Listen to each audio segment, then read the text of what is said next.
오늘은 제가 이렇게 복음 메시지 설교를 한다고 말씀드렸어요. 복음 메시지 설교의 핵심은 뭐라고 생각하시나요? 너무 영적으로 생각하지 마시고요. 복음 메시지를 전할 때 핵심. 이건 진짜 중요합니다. 이게 뭘까요? 피? 아니요. 설교가 짧아야죠. 제가 보통 40분에서 50분 설교하는데 복음 설교한다고 했을 때는 제가 봤을 때 짧아야 됩니다. 복음 메시지를 한 1시간 전하면은 이게 들으려고 오시다가 집중이 해이해지지 않을까. 그래서 오늘 이렇게 최대한 짧게 20분대에 맞춰보려고 제가 20분대를 넘었으면 저 목사님이 기도가 부족했구나. 40분대를 넘어가면 회개해야 되겠구나. 그렇게 생각하시면 될 것 같습니다.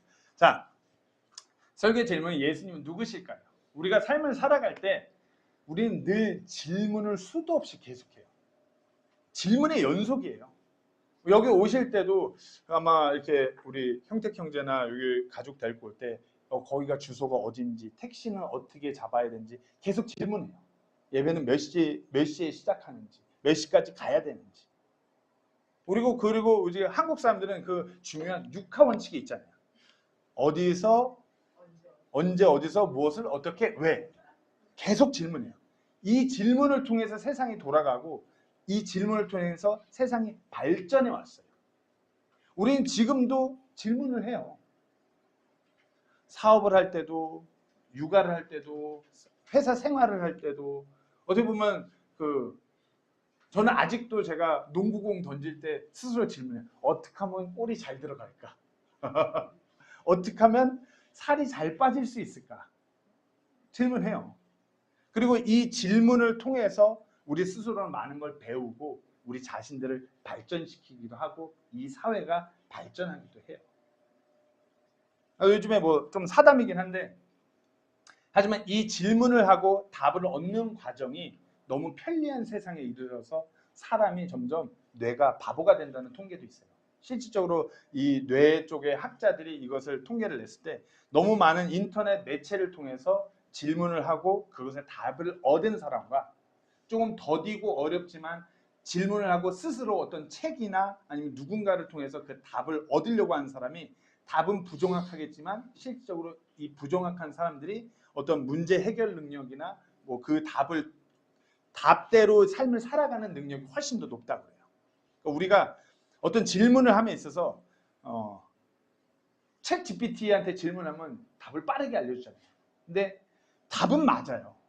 챗 GPT한테 예수님은 누구시니? 그러면은 막 쫙 나열해요. 그러면 거기다가 좀 더 성경적으로 답을 해줘. 그러면 은혜의 복음에 대해서 예수님이 우리를 죄를 위해 쫙 그럴싸하게 답을 줘요. 웬만한 목사님보다 답이 정확할 거예요. 그러나 그렇게 얻은 우리가 답은 어찌 보면 우리 삶에서 쉽게 잊혀지는 답이기도 해요. 오늘 우리가 예수님은 누구신가라는 이 질문에 대해서 스스로에 대해서도 질문해 보시고 고민해 보시고 특별히 오늘 우리가 이것을 성경 말씀을 통해서 예수님께서 세상은 나를 누구라고 사람의 아들을 누구라고 하시고 그리고 제자들한테 너희는 나를 누구라고 계속 질문하세요. 그 질문에 대해서 우리가 믿음이 없으신 분들은 진짜 이 예수님이란 분이 누구신가? 누구길래 저 덩치 크고 무거운 양반이 다리까지 다쳐가면서 그것을 그렇게 나누려고 하는가 고민해 보시고 또 믿음이 있으신 우리 지체들은 정말 이 예수님께서 누구시길래 우리를 위해서 그것을 하셨는가? 무엇을 하셨는가? 그것이 얼마나 깊이 있고 얼마나 위대한 일인지를 한번 고민해 보는 그런 시간이 되기를 소망합니다.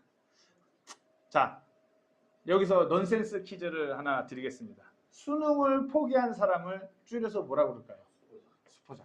역시 MZ세대에 가까운 사람. 수능을 포기한 사람을 수포자라고 해요. 그리고 저는 제 스스로가 이걸 정말 수포자가 있다면 중요한 이 질문에 답을 찾지도 않고 눈앞에 보이는 삶만 살아가게 바쁜 사람을 뭐라고 그럴까요? 넌센스죠. 영포자라고 그렇게 하면서 시작했어요. 영원한 생명을 포기한 사람. 생각하지도 않고 질문해보지도 않고 찾아보지도 않고 어찌 보면 예수님께서는 오늘 본문에서 질문을 하셨잖아요. 그 질문을 하신 이유는 세상 사람들이나 제자들이 영포자가 되지 않기를 바라는 마음으로 그렇게 물으셨을 거예요. 예수님께서 사람의 아들인 자신을 누구라고 생각하냐. 이게 어찌 보면 온 인류에게 있어서 가장 중요한 질문일 수도 있어요. 그냥 넘어갈 수도 없고 넘어가서도 안 되는 질문. 이 질문에 대해서 심각하게 한번 답을 고민해 보신 분 계시나요? 예수님 누구실까? 한번 예수님 누구신지 그냥 객관적으로 한번 생각해 보세요. 예수님이 도대체 누구시길래 우리가 연도를 하잖아요. BC 몇 년, AD 몇 년. 한번 고민해 보시네. BC가 뭔지, Before Christ, AD. 다 여기서 AD는 뭐지? After Die. 갑자기 아노 도미니. 이게 세상 사람들 살아간 연도도 예수님을 기점으로 나뉘는 거예요. 교과서를 피면은 4대 성인 중에 하나라고 배워요. 실존했던 인물이라고 배워요. 그리고 예수님을 통해서 이 세상 연도가 잘라져서 나눠요. 도대체 이분이 누구시길래? 이 사람이 누구시길래? 근데 너무나 많은 사람들이 교과서에도 4대 성인으로 나오는데 이 4대 성인 중 예수님만큼 이 현존하는 세상에 지대한 영향력을 끼친 성인이 없어요. 지금도 마찬가지고. 너무나 많은 병원, 학교, 세상 연도, 세상 모든 사회 단체들이 이 예수님 한 분 때문에 좌지우지가 돼요. 근데 사람들이 다 그냥 무관심이에요. 제가 가장 위험하게 생각하는 예수님이 누구신지에 대해서 부정적으로 생각하는 사람은 아니에요. 부정적은 그래도 그 질문에 대해서 뭔가 생각해 보시면 돼요. 가장 위험한 사람은 무관심해요. 교과서에서도 봤고 세상 돌아가는 것도 이 예수님을 기점으로 뭐가 이렇게 많은 영향을 끼치면서 돌아가는데 관심이 없어요. 이분들이 가장 위험한 분들이에요. 자, 우리가 역사적으로 봤을 때 모든 것을 봤을 때 예수님은 분명히 실존하는 인물이에요. 예수님은 그 시대 때의 역사가들이 그렇게 증언을 해요. 그거부터 한번 살펴볼게요. 예수님 누구신지. 요세푸스라는 그 1세기 유대인 역사가예요. 요세푸스. 세계사를 공부를 많이 하신 분들은 한 번쯤은 들어봤을 법한 그 이름. 다 여기서 저분이 누구신가 하면은 저랑 비슷하신 걸로 세계사 책은 덮고 이거 딱지치기 할 때 이거 동전 넘길 때 썼던 걸로 요세푸스. AD 37에서 100년까지 살았던 이 요세푸스의 그 책 중 하나 유대 고대사에서 예수님을 언급해요. 그러면서 이제 역사가의 증언이에요. 예수님은 지혜로운 사람, 기적을 행하는 자, 그리스도라, 기름 부음을 받은 자라 불렸던 사람으로서 그의 역사가 저서에 예수님의 그 행적들이 기록돼서 나와요. 이건 역사의 기록이에요. 자, 또 다른 역사가 그 타키투스라고도 티투스 리비우스라고도 하는 로마 당대 역사가 리비우스의 이 역사가 여기 연대기에서 그 언급해요. 연대기에서 티베리우스 황제 치에서 예수가 그 폰티우스 필라토 우리가 소위 그 빌라도라고 하는 그 인물이죠. 빌라도에 의해 처형되었다고 그 역사 연대기에 기록되어 있어요. 크리스티아노스 기독교의 창시자. 크리스티아노스 그리스도의 종들, 그리스도의 노예들 이때 소위 그리스도인들 세상에서 그렇게 지칭해 있어요. 크리스티아노스, 크리스티스 그리스도로 미친 자. 그리고 로마에서 그 사람들은 엄청난 박해를 받았다고 그 예수 그리스도 그분 때문에 역사가는 그렇게 증언하고 있어요. 실존 인물이에요. 그리고 실제적으로 그 예수님 때문에 너무나 많은 그리스도인들이 그렇게 죽어갔다라고 역사적으로 기록하고 알려주고 있습니다. 자, 하나 더. 수에토니우스.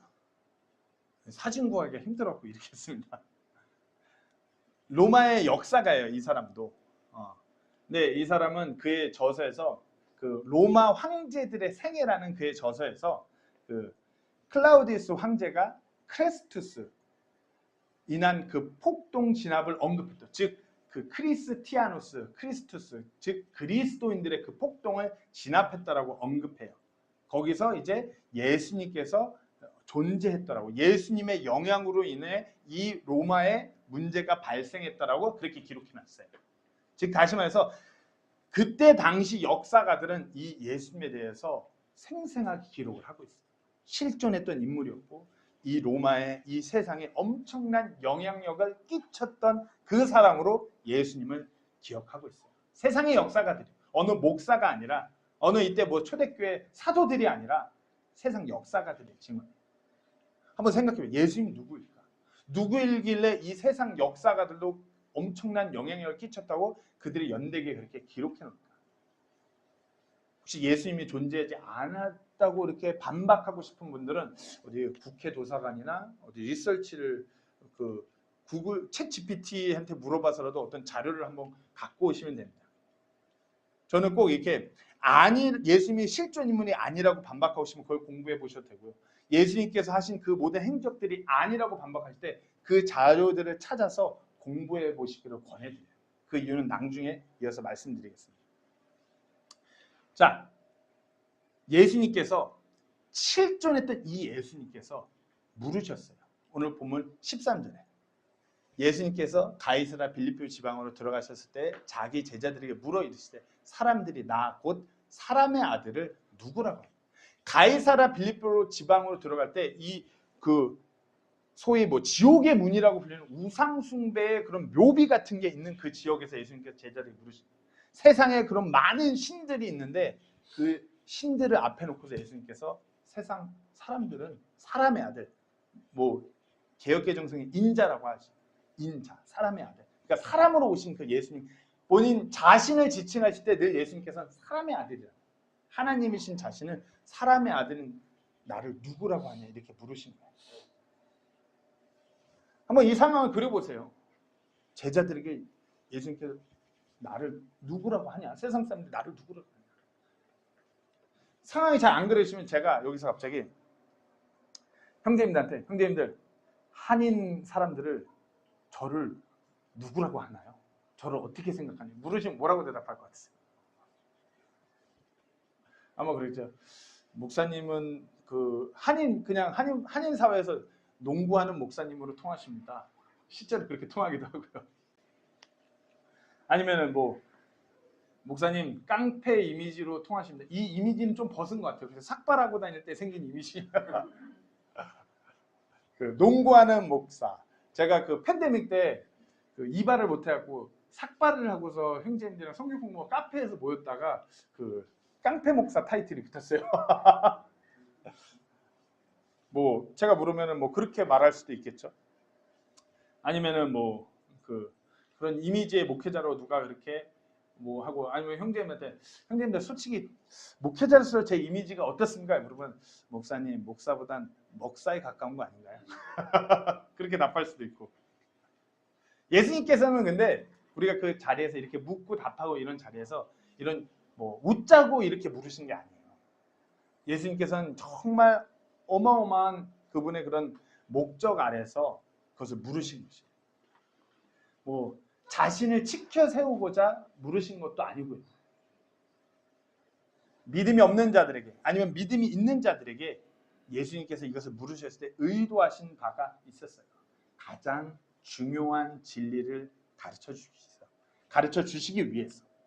그리고 예수님이 그 누구이신지 그 답을 베드로가 정확히 말을 하죠. 그것은 곧 그 베드로의 믿음을 알려주는 것이기도 해요. 그러니까 예수님이 누구신지에 대한 이 답이 어찌 보면 우리의 믿음을 말해주는 것이기도 해요. 보통 예수님 먼저 이렇게 13절에서 물으시고 15절에도 물으세요. 13절은 세상 사람들이 말하는 것, 15절은 너희는 나를 누구라고 하느냐. 베드로는 정확히 답하는데 세상 사람들의 답은 약간 어긋나요. 저는 이 부분에서 교회들도 예수님이 누구시라는 이 답에 어긋나요. 필리핀 사람들도 예수님이 누구신지 다 알아요. 하나님의 아들이고 구원자고 다 알아요. 근데 그 답이 어긋나요. 우리 그 부분에 대해서 한번 생각해 볼 필요가 있습니다. 우리가 스스로가 우리가 지금 여기서 예수님 누구냐고 물었을 때 예수님 독생자, 구원자, 우리의 죄를 대신하신 분, 우리를 사랑하시는 분. 근데 뭔가 어긋나요. 정확한 답이 아닌 것 같아요. 예수님이 누구시냐 물음에 뭔가 이렇게 분명한 믿음의 답을 못하는 분들이 간혹 보면은 그런 잘못된 믿음, 사이비 종교에 빠집니다. 예수님이 누구신지 정확하게 모르니까 여기 이씨 아저씨가 내가 예수다 그럴 때 아멘 할렐루야 외치는 거예요. 이씨 아저씨가 아멘 할렐루야 외치는데 저쪽에서는 야 나는 너를 보낸 적이 없다 그럴 때 거기다 또 아멘 할렐루야 외치는 것이에요. 자꾸만 내가 예수라고 하는 사람이 요즘에 왜 이렇게 많은지, 그리고 내가 예수라고 외치는 사람이 많아진과 동시에 저쪽에서는 내가 너를 보내지 않았다라고 외치는 그룹도 많아요. 그런 사람들의 대다수는 예수님에 대해서 정확하게 모르기 때문에 물었을 때 그들의 답이 정확한 답이 아닌 것이에요. 자, 계속 나가겠습니다. 제가 아까 저에 대해서 물어본다고 그랬잖아요. 그러면 제가 정훈 형제한테 정훈 형제는 저에 대해서 정확하게 말씀해 줄 수 있나요? 그러면 이렇게 말씀하실 수도 있어요. 누군가는, 정훈 형제가 아니라 누군가는 목사님은 농구를 좋아하시고 발이 크고 덩치가 크신 분입니다. 맞는 답일까요? 안 맞는 답일까요? 맞는 답일 수 있죠. 정확한 답은 아니에요. 가장 중요한 답은 아니에요. 저라는 저 자신에 대해서 제가 생각하는 거에 대해서 정확한 답은 아니에요. 저는 제가 누구라고 저에 대해서 묻는다면 저는 구원받은 그리스도인이고 우리 최유미 자매의 남편이고 정호 은유주의의 아빠고 세부 침례교회를 섬기는 목회자라고 그렇게 답할 거예요. 제 스스로한테. 그러니까 우리가 예수님에 대해서도 예수님에 뭔가 알아요. 근데 정확하게 예수님께서 원하시는 그 답을 하지 못하는 믿음의 수준으로 살아가는 경우가 많아요. 교회 안 가는 분들도 예수님 그러면 그 교과서에서 아니면 주변 세상 어떤 콘텐츠 통해서 어느 정도 다 알아요. 왜? 매년 크리스마스를 경험하니까. 다 알아요. 그럼 교회와 세상과 틀린 게 뭐냐. 여기 오늘 본문 14절에 보시면은 세상이 그들이 이르되 세상에서 예수님께서 이렇게 말합니다. 주께서 침례자 요한이라고도 하고 어떤 이든 엘리야라고도 하고 어떤 이든 예레미야나 대언자들 중 하나라고 그렇게 말합니다. 이렇게 말을 해요. 침례자 요한. 실질적으로 마태복음 14장 2절 제가 여기 넣지 않았어요. 뭐 성경이 있으신 분들 한번 찾아보셔야 돼요. 14장 2절에서 예수님을 너로 부활한 침례자 요한 아니냐고 그렇게 말해요. 실질적으로. 그때 침례자요한 죽였는데 그 부활 이 예수라는 사람이 그 침례자 요한이 부활한 것 같아요. 이런 실질적으로 세상이 그렇게 말해요. 왜? 정말 메시아의 오심을 그 메시지를 회개를 촉구하는 것을 메시지를 전하는 분이셨기 때문에 말라기에 언급된 그 엘리야라고도 하고.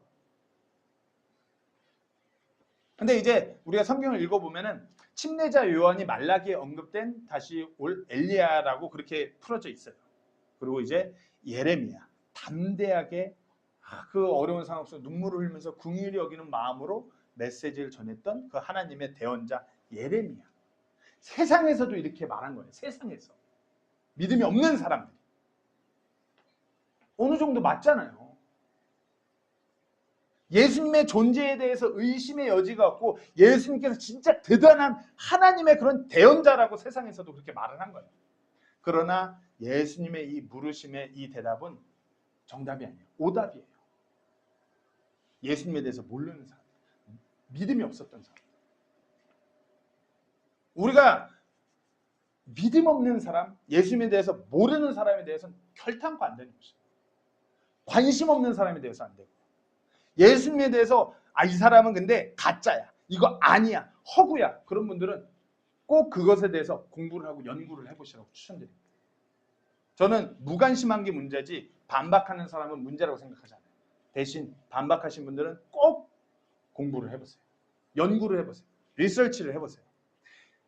유명한 미국의 목회자인 D.L. 무디가 이렇게 말했습니다. 문제는 그리스도가 구원자이심을 모르는 데 있다. 사람들은 하나님의 아들이 그들을 죄에서 자유하게 하기 위해 오셨다는 사실을 망각하고 있다. 문제는 예수님에 대해서 무관심하고 무지한 것이에요. 잘 모르는 게 문제인 것이에요. 여기 계신 분들은 예수님을 누구라고 생각하시나요? 교과서에 나오는 4대 성인 중 하나? 이 세상의 연도를 반으로 갈라시는 분? 하나님의 말씀을 전하고 기적을 행했던 분? 크리스마스의 주인공? 누구라고 생각하시나요? 정답은 이제 베드로가 16절에 정확하게 했죠. 시몬 베드로가 대답하여 이르되 주께서는 그리스도시요 살아계신 하나님의 아들이십니다. 엄청난 고백이에요. 일단 먼저 유대인들에게 있어서, 이 세상 사람들인 유대인에게 있어서 이 대답은 소위 신성모독의 발언이에요. 유대인들이 절대로 인정하고 싶지 않아요. 왜냐하면 유대인들은 자신들이 꿈꿔온 메시아상이 있었어요.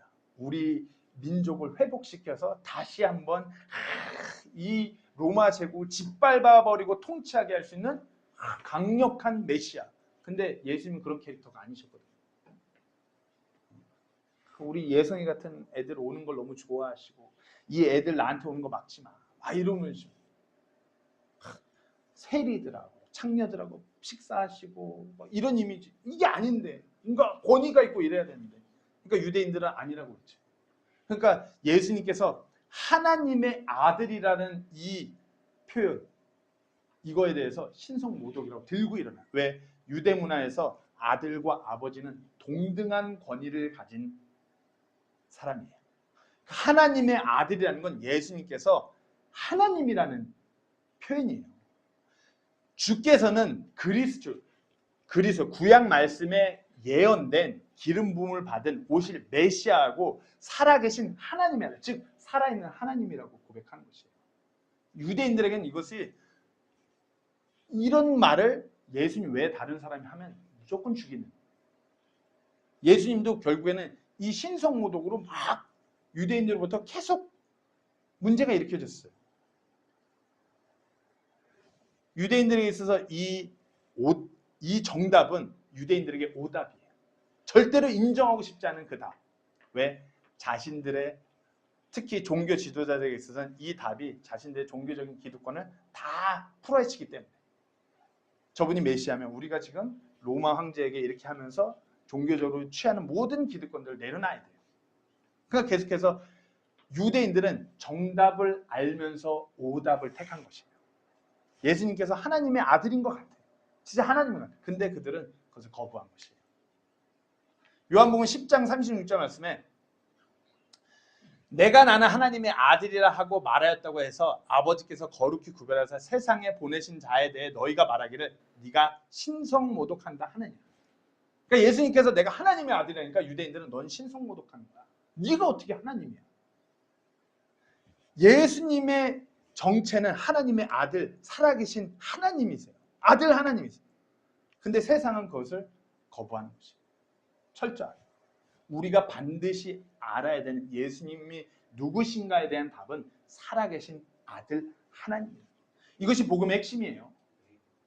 살아계신 아들 하나님께서 사람의 아들로 육신을 입고 이 땅에 오셔서 육신을 입고 이 땅에 계시면서 죄를 짓지 아니하시고 그 피를 통하여서 우리의 죄값을 치르신 것입니다.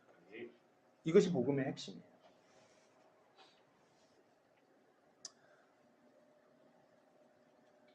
이것이 가장 중요한 복음의 핵심이에요. 기억하시나요? 자, 블레싱이라는 단어가 있어요.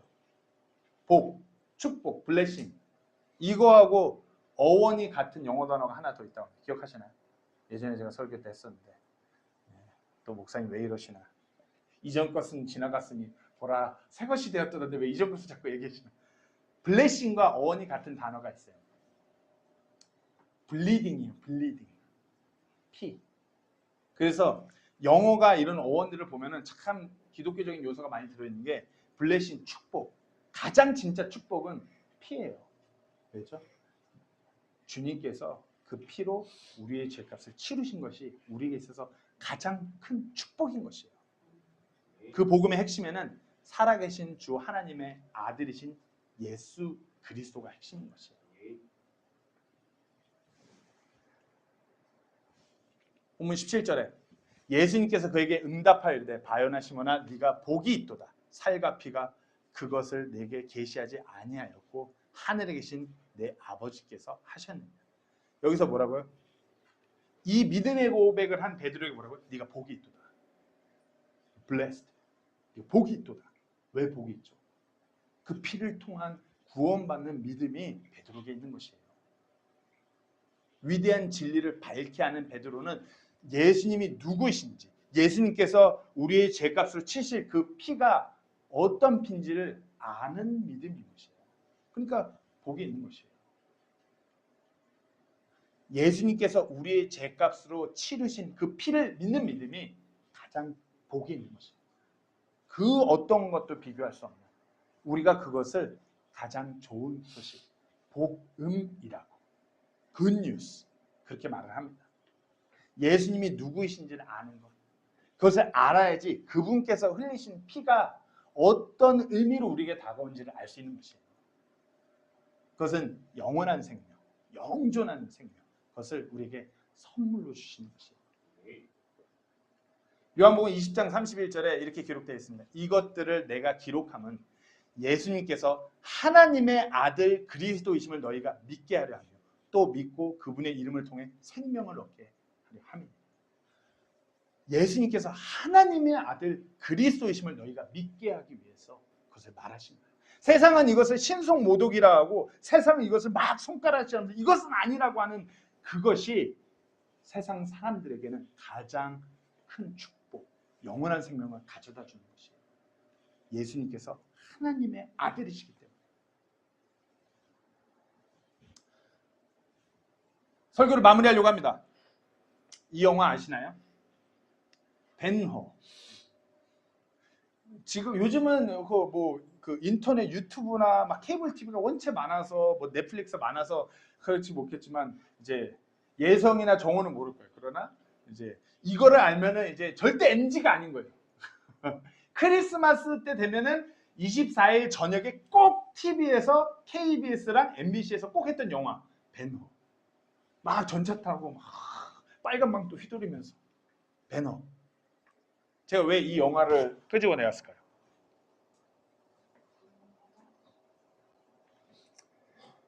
이 벤허의 소설을 쓴 사람이 누군지 아세요 혹시? 이 벤허의 소설을 왜 쓰게 됐는지 아세요? 1827년 미국 인디애나주에서 태어난 윌리스라는 작가예요. 루 윌리스라는 이분은 법률가이고 장군이고 외교관이에요. 어느 칭호에도 손색이 없는 아주 화려한 경력의 소유자예요. 법률을 전공하다가 멕시코 전쟁에 지원해갖고 남북 전쟁에서 장군으로서 복무를 했어요. 그때 이분이 드는 생각이 그 자신의 삶에서 기독교의 신화를 영원히 없애버릴 책을 써서 인류 그리스도에게 매여 있는 그 굴레로부터 벗겨주자면서 이 사람이 책을 쓰기 시작해요. 리서치를 시작해요. 예수를 믿지 않는 사람이에요. 그걸 쓰다 보니까 어떻게 해요? 야, 이분은 찐이다. 이분은 진짜야. 그러면서 그 사람이 그때 예수를 만나게 되고 써내려간 소설이 벤허예요. 예수를 철저하게 배격하는 사람이었어요. 예수를 믿는 사람들 왜 세상적으로 최고였거든요. 못하는 게 없는. 정말 어느 부분에서는 늘 최고의 정점에 있던 사람이 야, 저 머저리 같은 것도 왜 그렇게 살아? 야, 기다려봐. 내가 니들이 절대 이것을 믿지 않을 만한 거 내가 확실한 책으로 써서 보여줄게. 그걸 쓰다 보니까 아멘이 된 거예요. 요건 좀 옛날 거니까 요즘 거. 조만간 우리 교회에서 함께 볼 겁니다. 예수는 역사다라는 이 소설. 소설이라기보다 이 다큐멘터리적 영화의 주인공이 리 스트로벨이라는 예일대 법대를 나와서 시카고 트리뷴지의 최연소 기자가 된 사람이에요. 이 사람도 벤허와 똑같아요. 갑자기 어떻게 하다 도움받고서 믿음을 갖게 된 아내에게 그 믿음이 허구라는 것을 증명해내기 위해서 자기가 이제 공부를 리서치를 시작합니다. 야 그거 아니야. 기다려봐. 내가 철저하게 그게 가짜라는 것을 내가 증명해낼게. 그러면서 이제 도서관 가서 모든 자료들을 갖고 와서 예일대 법대 출신이니까 어떻게 했어요? 도서관 가서 모든 자료를 갖고 와서 리서치를 막 하는 거예요. 그러면서 이 사람이 그렇게 말했어요. 사실을 통해서만 진실로 갈 수 있다. 내가 이 사실을 통해서 이 예수라는 사람이 허구라는 것을 증명해낼 테니까 기다려봐. 그러면서 어떻게 해요? 누구보다 예수님을 믿는 지금 목회하고 있는 목회자로서 그 길을 가고 있어요. 이분이 이렇게 물으면서 이걸 쓰면서 물었대요. 예수님이 도대체 누구인가? 거듭 물었대요. 이 사람은 허구다. 아니야. 나사렛 예수가 정말 하나님의 아들이 맞는가? 신약은 과연 신빙성이 있는가? 성경 외에 예수님의 그 존재에 대해서 증언할 만한 그런 증거들이 정말 확실하게 있는가? 부활을 믿을 만한 합당한 이유가 있는가? 그래갖고 여기만 봐도 뭐 지도부터 시작해갖고 각종 뭐 페이퍼부터 시작해서 그걸 다 뒤졌어요. 결론은 예수님은 역사 가운데서 살아 역사하신 하나님의 아들이라는 것입니다. 예수님이 누구이신지를 아는 것 정말 중요합니다. 저는 그러니까 가장 위험한 것이 무관심한 것이에요. 예수님이 아니라고 하시는 분들은 아닌 그 포지션에서 계속 연구하시고 공부하시길 추천해드립니다. 네. 저는 그것을 연구하고 파고들면 들수록 예수님이 진짜 실존하고 살아 역사하신 하나님의 아들이라는 그 답에 도착할 거라고 그렇게 믿기 때문에 그것이 제 믿음이기도 하고, 우리가 실질적으로 대한민국에서 이런 케이스가 있었어요. 뭐 많은 분들이 뭐 그분이 이상하다라고 그렇게 주장하는 분들 계시는데 제가 직접 만나고 대화해봤을 때 그분은 찐이었거든요. 그 우리나라 유명한 연예인 중 하나 JYP란 분도 자기가 많은 종교들을 섭렵해봤는데 이 성경책에서 말하는 예수, 이 성경책에 나오는 이게 과연 진짜인가? 이거 아닌 것 같은데. 그래서 이것을 확인해보고자 이스라엘에 직접 갔대요. 이걸 들고 다니면서 그 지명들, 그런 문화들, 그것을 몇 개월 동안 그걸 연구해 보니까 믿어지지는 않아도 그분이 내린 결론은 이거는 진짜다. 이번에 이 성경책에 나오는 그 모든 일들이 막 바로 믿어지진 않지만 그분이 확인한 것은 이건 다 100% 정확한 역사적 사실이야. 허구가 아니에요. 결국에는 JYP도 그렇게 예수님을 믿게 된 거예요. 그것을 그 답을 찾고자 이렇게 노력하면서. 한번 여기 이 자리에 계신 분들도 믿음이 있으신 분들, 없으신 분들, 뭐 누군가는 믿으시는 분들, 그것을 부정하시는 분도 계실 거예요. 근데 제가 여기 계신 모든 분들에게 이렇게 권해드린 것은 우리가 이 질문에서 예수님이 누구신가, 예수님이 하신 그 모든 일들에서 한 번 더 생각해 보시고, 때로는 공부해 보시고, 때로는 함께 이런 영화도 함께 보시면서 더 고민해 볼 필요가 있는 것입니다. 왜 세상에 많은 사람들이 아직까지도 이분 때문에 이렇게 엄청난 영향력이 끼치고 있는가? 왜 아직까지도 이 세상은 이분 때문에 살고 죽고가 판가름 나는 사람들이 그렇게 많은가? 거긴 분명히 이유가 있는 것입니다. 오늘 이 자리에 아직 예수님을 믿지 않는 분들이 계시더라도 진지하게 한번 이 질문에서 고민해 보실 것을 권해드립니다. 그리고 우리 성경 한 구절만 읽고 마치도록 하겠습니다. 요한일서 4장 10절 말씀입니다. 이거는 제가 특별히 띄우지 않았습니다. 성경이 있으신 분들 아니면 핸드폰으로 다 같이 우리 한 목소리 한번, 요한일서 옆에 없으신 분들은 찾아서 같이 보시면 될 것 같습니다. 요한일서 4장 10절 말씀입니다. 요한일서 4장 10절 말씀.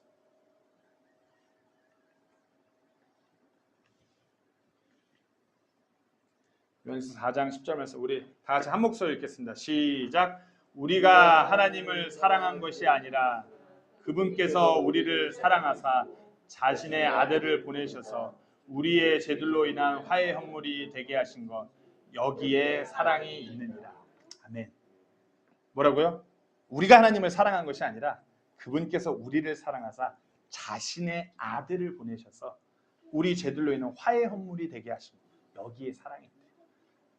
여기서도 하나님의 아들이 예수님이라고 정확하게, 그 예수님께서 우리를 위해서 하나님과 우리가 화해될 수 있도록 중재자로서 자신의 피를 흘리셨다고 거기에 사랑이 있다라고 증언하는 것입니다.